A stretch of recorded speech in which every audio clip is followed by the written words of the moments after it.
Hello everyone, welcome to Gulshan academy. और आज की इस वीडियो में हम चर्चा करेंगे टीचिंग एप्टीट्यूड से रिलेटेड एमसीक्यू, जो कि काफ़ी इंपॉर्टेंट है आपकी यूजीसी नेट एग्ज़ाम के लिए। तो पेपर 1 का ये टॉपिक है। अगर आप तैयारी कर रहे हैं पेपर 1 के लिए तो आप हमारी पहले की वीडियोस को देख सकते हैं। ठीक है, ये एक्सप्लेन वीडियो वाली हमारी प्लेलिस्ट है। कई लोगों को नहीं मिल रही थी तो मैं बता दूं, आपको सबसे पहले हमारे चैनल पे जाना है अगर आप वैसे जाना चाहते हैं, वरना तो ये जो वीडियो है उसकी डिस्क्रिप्शन में मैंने लिंक दे दी है, जहाँ पर सभी टॉपिक को आप अच्छे से एक्सप्लेन फॉर्म में पढ़ सकते हैं। ठीक है, आप यहाँ देख सकते हैं वीडियो का मैंने जो है हमारे चैनल का एक स्क्रीनशॉट है, जिसमें आप देख सकते हैं किस तरीके से टॉपिक को एक्सप्लेन किया गया है। सभी टॉपिक्स पर वीडियो है, research aptitude, teaching aptitude, communication वगैरह वगैरह। ठीक है, फिर उसके बाद जो है आप इस तरह के एमसीक्यू सॉल्व करेंगे तो आपके लिए काफ़ी हेल्पफुल रहेगा। तो चैनल पे भी जा सकते हैं आप, चैनल से आप ढूंढ सकते हैं, या तो सीधा आप लिंक डिस्क्रिप्शन में क्लिक करके वहाँ से भी देख सकते हैं। चलिए शुरू करते हैं आज का वीडियो। तो वीडियो पसंद आए तो लाइक जरूर करना, चैनल को सब्सक्राइब नहीं किया है तो जरूर कर दें, ताकि जब जब हम वीडियोस डालें आपको नोटिफिकेशन मिलता रहे। तो देखें, यहाँ पर राष्ट्रीय शिक्षा नीति 2020 के विषय में दे रखा है, और दूसरी तरफ उसके प्रावधान दे रखे हैं, तो हम इसे मैच करने हैं। तो ऑप्शन ए बोल रहा है 5+3+3+4 संरचना जो है, और बहुविषयक शिक्षा, अकादमिक बैंक ऑफ क्रेडिट और मातृभाषा में शिक्षा।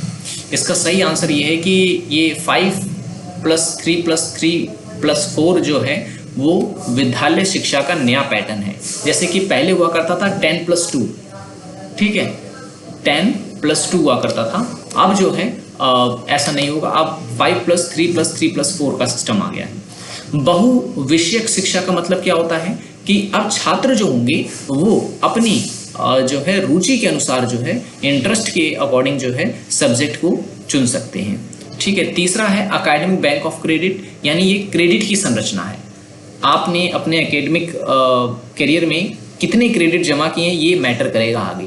ठीक है, सभी सर्टिफिकेट, डिग्री, इन सब का एक क्रेडिट बनेगा। ठीक है, तो उसमें आपकी स्थिति पता चलेगी कि कितना आपने कैसे अपना स्कोर बना के रखा है एकेडमिक। तो ये है ABC भी, जिसे हम इन शॉर्ट कहते हैं।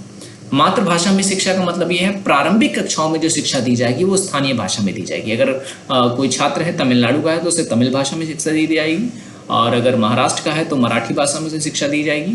ठीक है, लेकिन ये प्रारंभिक कक्षा की इसमें बात की जा रही है। ठीक है, तो इसका सही आंसर है option number A. Next question ये है कि सूक्ष्म शिक्षण कौशल एक तरफ दे रखे हैं और उसके बाद उनका विवरण दे रखा है। तो इसका सही जो आंसर है, जैसे कि प्रस्तावना का कौशल जो है ये विषय में रुचि उत्पन्न करता है। ठीक है, प्रस्तावना जितनी अच्छी होगी उतना ही विषय में रुचि छात्रों की उत्पन्न होती है।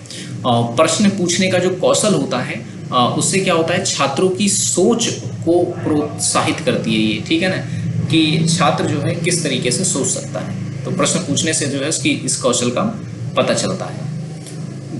नेक्स्ट है पुनर्बलन कौशल जो है ये, इसकी अगर हम बात करें तो ये जो है ये उपयुक्त प्रतिक्रिया देना जो है इसे हम कहते हैं।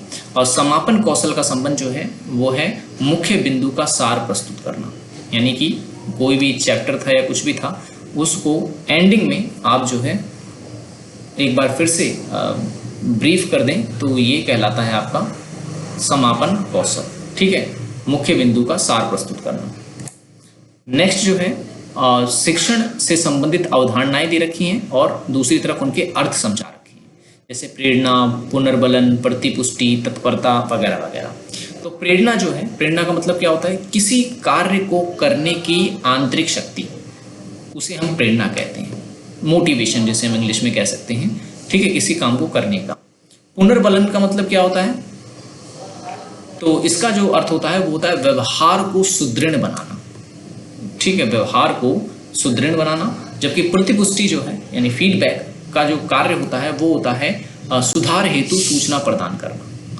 ठीक है, सुधार हेतु सूचना प्रदान करना कि जो कमी वगैरह है उसको पता करके उसमें सुधार करना। तत्परता का मतलब होता है सीखने की तैयारी की अवस्था, कि कितनी तत्परता है सीखने के लिए विषय को। ठीक है, तो ये शिक्षण की अवधारणा है, आपको याद रखनी है।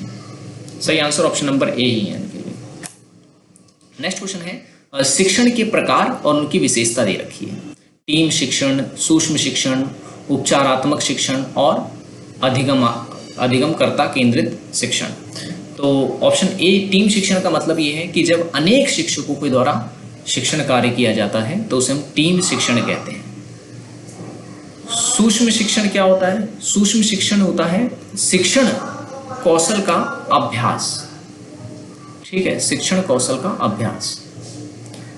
उपचारात्मक शिक्षण का मतलब क्या होता है? तो उपचारात्मक शिक्षण का मतलब ये होता है अधिगम में जो कठिनाई आती है उसका निवारण करना। ठीक है, उसे कहते हैं उपचारात्मक शिक्षण। अधिगमकर्ता केंद्रित शिक्षण क्या होता है? ये होता है विद्यार्थियों की सक्रिय इसमें जब भागीदारी जब होती है तो उसे हम कहते हैं अधिगमकर्ता केंद्रित शिक्षण, यानी छात्र केंद्रित शिक्षण भी आप ये कह सकते हैं इसे। सही आंसर जो है इसका ऑप्शन नंबर ए है। नेक्स्ट क्वेश्चन है, एक अच्छे शिक्षक के गुण दे रखे हैं और उनका विवरण दे रखा है। ठीक है, तो अच्छे शिक्षण के गुण में निष्पक्षता, सहानुभूति, विषय ज्ञान व संप्रेषण कौशल दे रखा है और उनका विवरण दे रखा है। तो निष्पक्षता का संबंध जो है सभी विद्यार्थियों के साथ समान व्यवहार किया करना।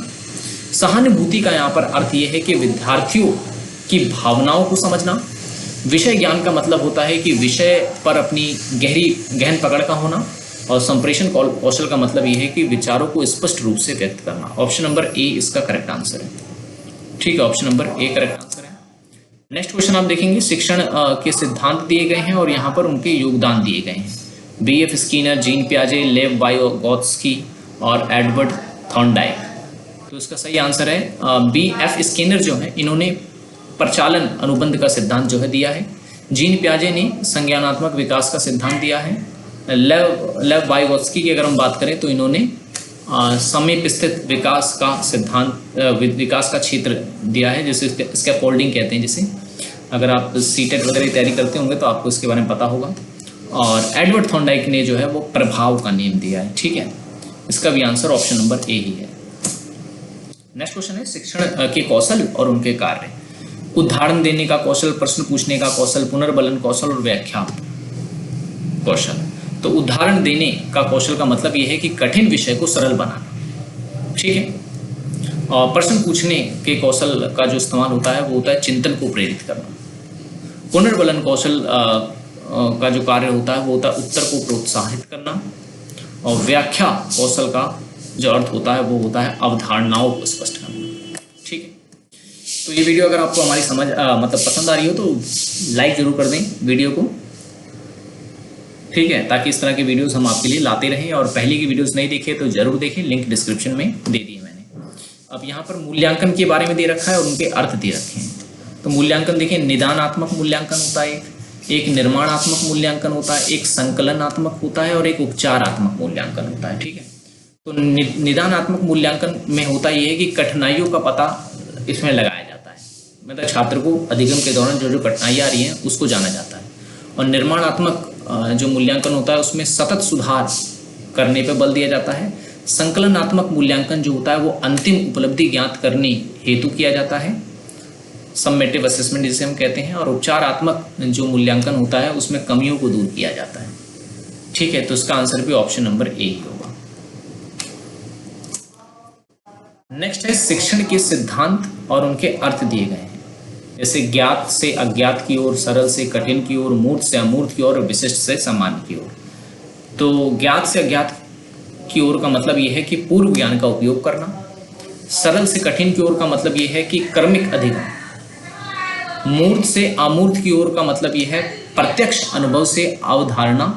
और विशिष्ट से सामान्य की ओर का मतलब है कि उदाहरण से नियम बनाना। ऑप्शन नंबर ए इसका भी करेक्ट आंसर है। ठीक है, तो ये हमारा था लास्ट क्वेश्चन। तो आज जो हमने क्वेश्चन डिस्कस किए वो टीचिंग एप्टीट्यूड के थे। आशा करता हूँ ये वीडियो आपको पसंद आया होगा। वीडियो पसंद आया तो लाइक जरूर कर दें, चैनल को सब्सक्राइब नहीं किया तो जरूर कर लें, ताकि जब जब हम इस तरह की वीडियोस डालें आपको नोटिफिकेशन मिलता रहे। और पहले की वीडियोस नहीं डाली तो एक बार जरूर चेक करें, लिंक डिस्क्रिप्शन में।